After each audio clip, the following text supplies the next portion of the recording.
the expansiveness of what is.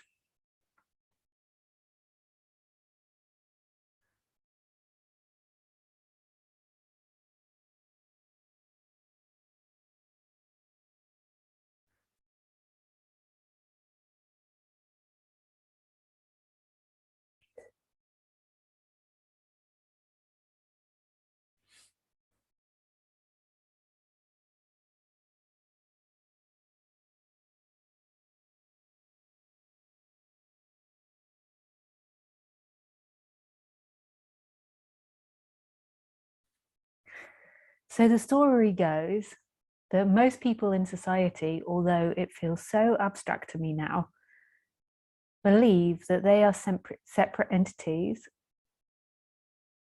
that are looking through these bodies and they're experiencing other separate entities, and they're walking around in a world in which they're separate from, and they're having a life and they're in control of their life, they're making decisions, and they think they know who they are as a story in time. So that's what the story is for most people. And most people think that that is the truth and that that is the way things are. Like, that's most of society. It's really mind-boggling because that's such an abstract idea, but it doesn't feel abstract to them because they've been telling it their whole life. So when you're born, you aren't somebody. You don't like come out of the vagina and be like, oh, hello, my name is Alf, and you know, I'm a baby and I've just been born. You come out and there is just aliveness. The baby doesn't have a sense like, oh, I have a name, I have an identity, I have a predisposition, what I'm good at. I like things, I don't like things. The baby is just innocent, experiencing. It's not experiencing from inside a head. It's not experiencing from a position. It doesn't believe that consciousness belongs to it. There is simply experiencing happening. Life is free.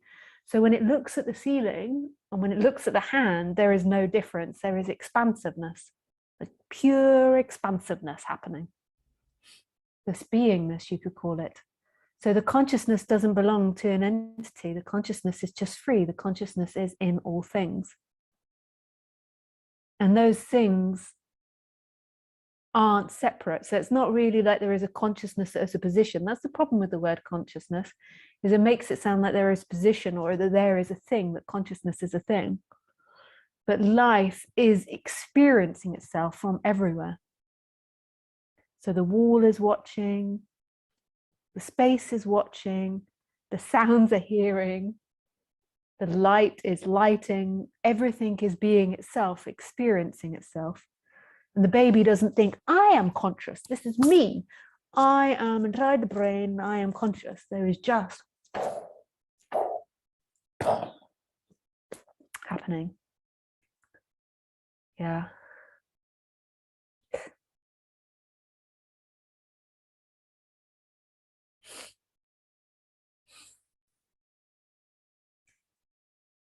And babies are so innocent and beautiful to be around. Like, the energy of a baby is so beautiful.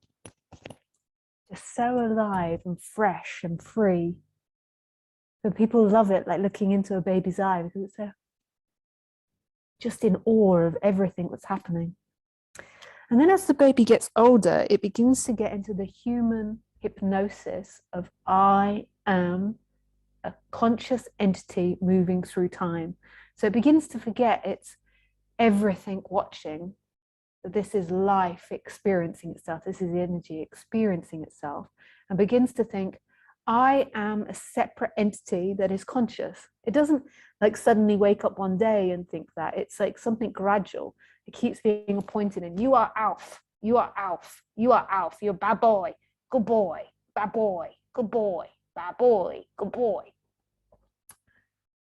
And Alf begins to feel more like, okay, I'm Alf and I'm conscious. And then consciousness seemingly contracts. Like there is this contraction that happens where it feels like there is an Alf watching from this position, whereas prior to that, watching was everywhere. Watching was free. There wasn't a definition of me and other. But then it sort of like sucks in. It feels like Alf is watching. And then there begins to be a story of Alf. Like, Alf is a good boy. He goes to school. He's very good at school. He likes to play superhero. He likes this, likes that. You know, all the individuality comes. But as soon as that happens, there is a sense of something missing. There is a sense of something not quite right. There is a loss of home, like feeling absolutely free and at home. And it doesn't feel huge in the beginning. It's not like suddenly it's really uncomfortable. It's a gradual thing.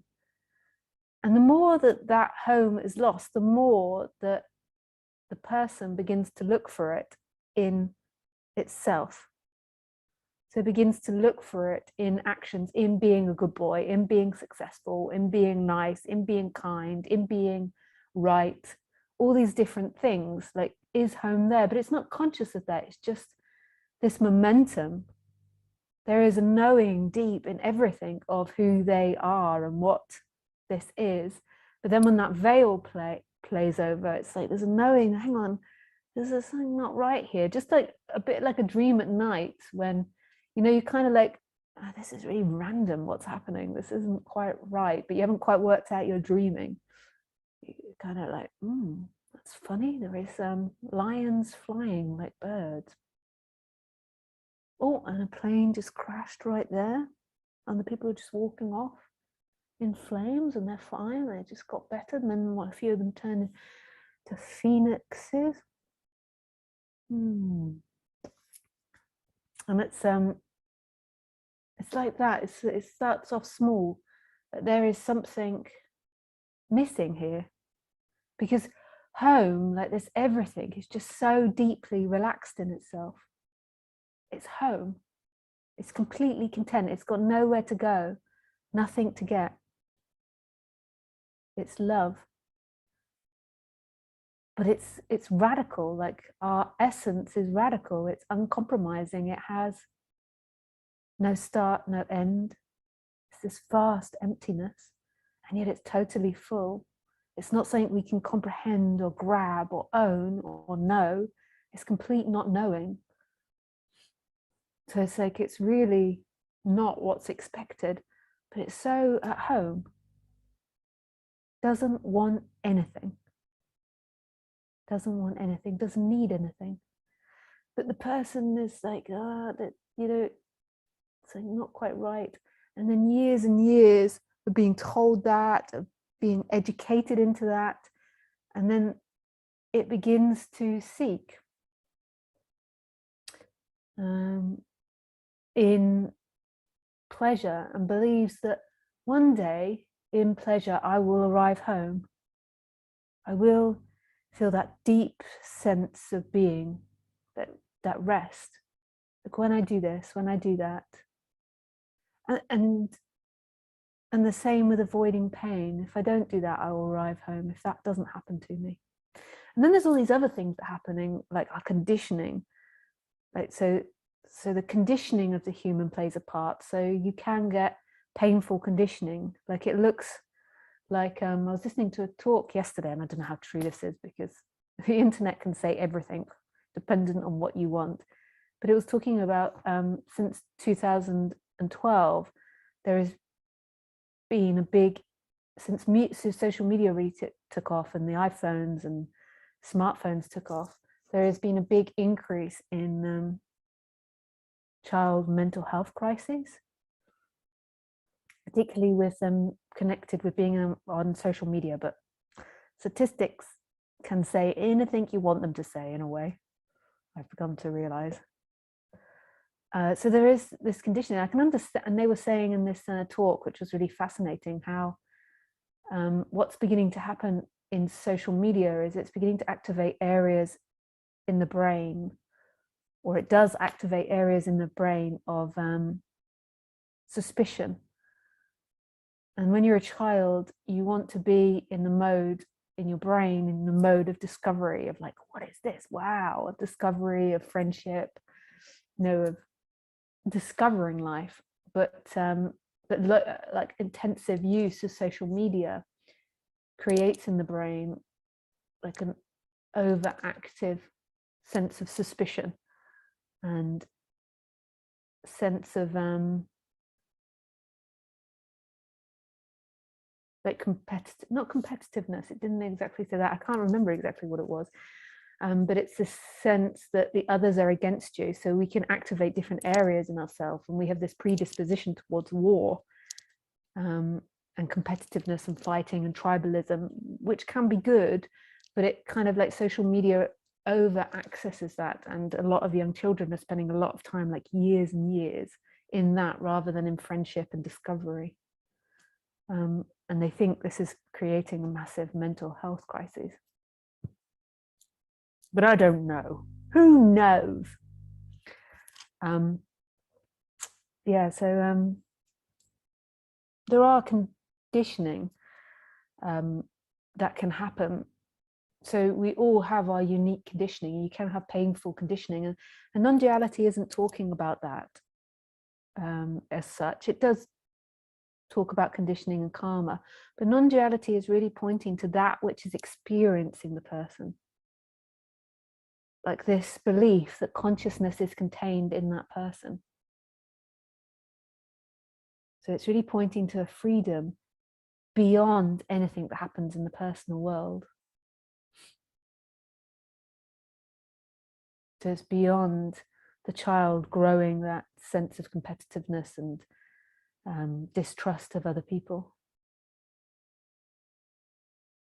So there can be all types of conditioning, and in that, the child will attach to seeking. So it's looking for itself in trust, in being appreciated on social media, in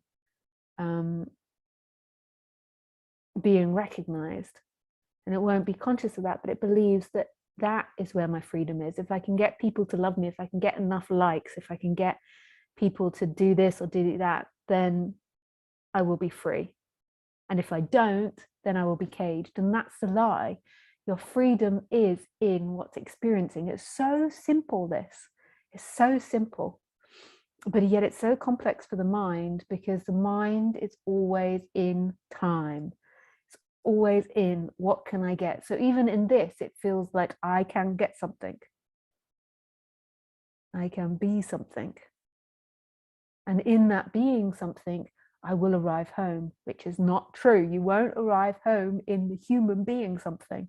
It's in this moment, what is experiencing now? Who is experiencing now?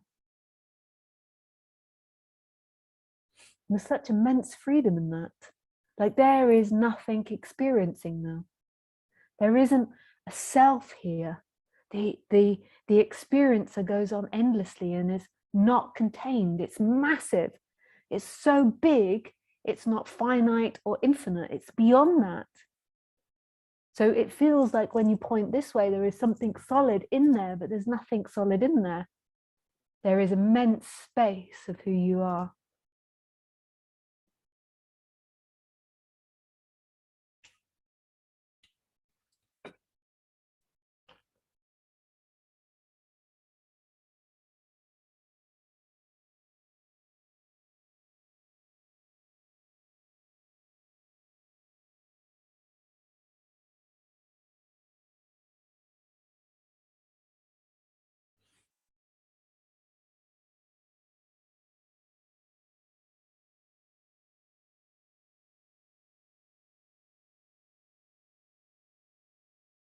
So this moment is where the freedom is, not in time. So you might be listening to me in thought land and trying to work out what I'm saying in thoughts, but that's not the answer.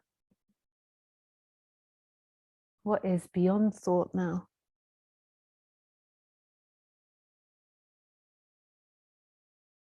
And it's in everything. So this emptiness, this vastness is in everything. In my words, in my face, in the wall, in the curtain behind me, in the thoughts as well. But it's not in the thoughts, as in the thought says, I know what she's saying, I've got to do this. It's not in that, it's in the actual appearance of them. It's in the light, it's in the room, it's in the space. It wants nothing. It doesn't want anything. It's not like, oh, well, my character has to be a certain way, otherwise I'm going to get right on grump. It just doesn't care like that. It's not that it's uncaring either. That doesn't appear in its world. It's beyond duality. It's non-duality. So it's not, but it doesn't have investment in anything that's appears. That's why it's total unconditioned love. Like anything that appears is that freedom. Yeah, that is such love. That is such love.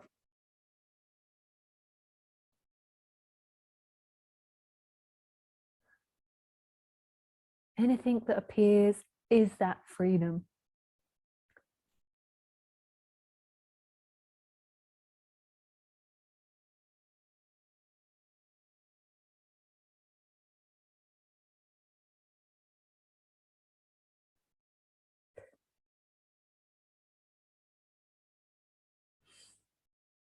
And it's totally empty. It's empty of all things. There's nothing looking here. There's nothing looking here. There's nothing to get here. It's not about getting. It's not about finding a place of looking. Everything is looking. So where could you say, oh, there is a consciousness that I'm aware of? How could you be aware of a consciousness? The consciousness is all things that are appearing. So there can't be a knowing of that consciousness. The consciousness is knowing. And any thought is a division of your mind. And that's not wrong. That's just what's happening. But it's not it. You cannot grasp this, that you are it. It's the most fundamental sense of being. It's this sense of being and this empty looking. So you could call it that it's I am and this empty looking. Not I am something. Like some people say that you can have like consciousness of the I am, but I don't really mean that. Like that's already in time. I mean like this sense of being, which is love. And it comes with the empty looking. It's like one and the same thing. It's like a circle.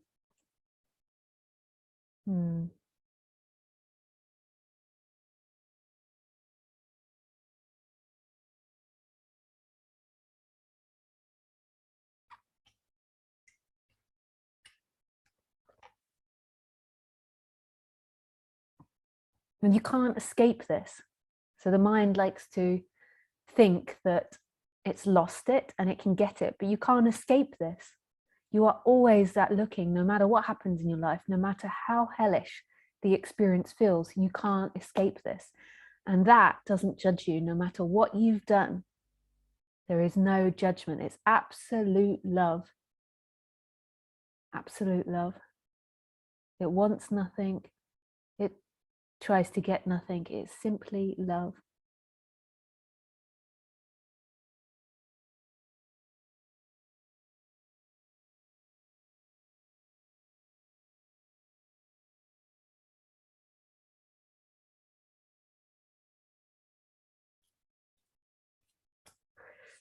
Yeah. This is it, baby. This is it. Yeah.